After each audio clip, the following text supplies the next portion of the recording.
Assalamualaikum warahmatullahi wabarakatuh.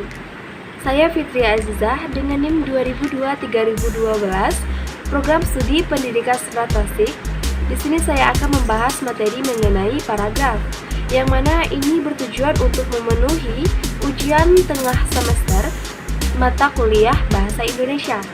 Langsung saja kita masuk kepada pembahasannya.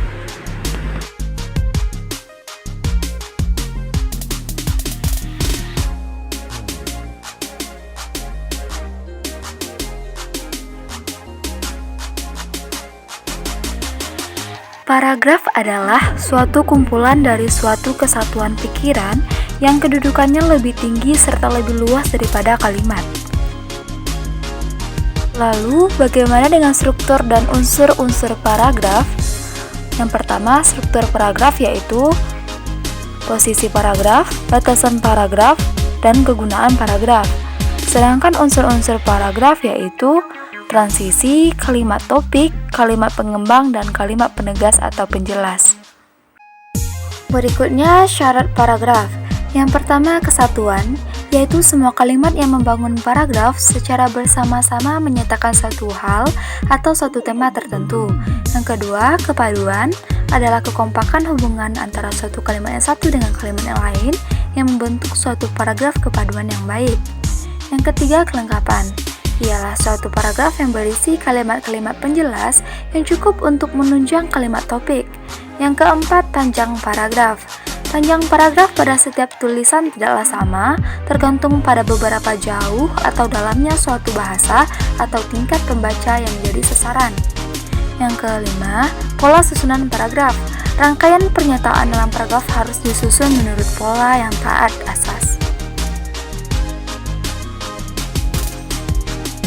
Apa saja teknik pengembangan paragraf?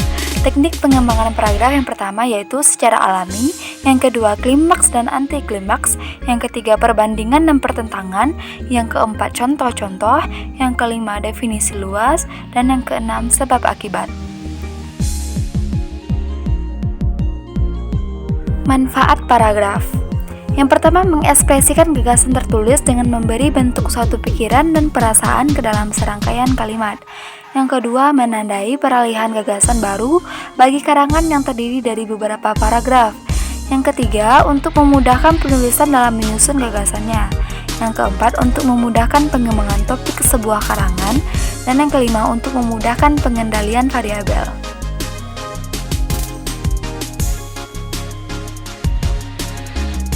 Apa saja jenis-jenis paragraf? Yang pertama, berdasarkan letak dari pikiran utamanya. Pertama, paragraf deduktif merupakan paragraf yang kalimat utamanya terletak di awal paragraf. Kemudian paragraf induktif merupakan paragraf yang kalimat utamanya terletak di akhir paragraf. Yang ketiga, paragraf campuran yang merupakan paragraf kalimat utamanya terletak di awal dan di akhir paragraf, sedangkan kalimat penjelasnya berada di tengah-tengah paragraf. Jenis paragraf berdasarkan jenis cerita. Yang pertama, paragraf narasi merupakan paragraf yang menceritakan suatu kejadian berdasarkan urutan waktunya. Yang kedua, paragraf eksposisi merupakan paragraf yang bertujuan untuk memaparkan, menyampaikan juga menerangkan suatu topik kepada orang lain. Yang ketiga, paragraf argumentasi merupakan paragraf yang digunakan untuk menuangkan ide, gagasan, ataupun pendapat penulis yang disertai bukti juga fakta. Yang keempat, paragraf persuasi merupakan paragraf yang mempunyai tujuan untuk membujuk orang lain supaya melakukan sesuatu yang diinginkan oleh penulisnya. Selanjutnya, jenis paragraf berdasarkan tujuannya. Yang pertama, paragraf pembuka memiliki sifat yang ringkas, menarik, dan bertugas menyiapkan pikiran pembaca kepada masalah yang akan diuraikan. Yang kedua, paragraf penghubung berisi inti masalah yang hendak disampaikan kepada pembaca. Secara fisik, paragraf ini lebih panjang daripada paragraf pembuka. Kemudian, paragraf penutup berisi simpulan atau penegasan kembali mengenai hal-hal yang dianggap penting.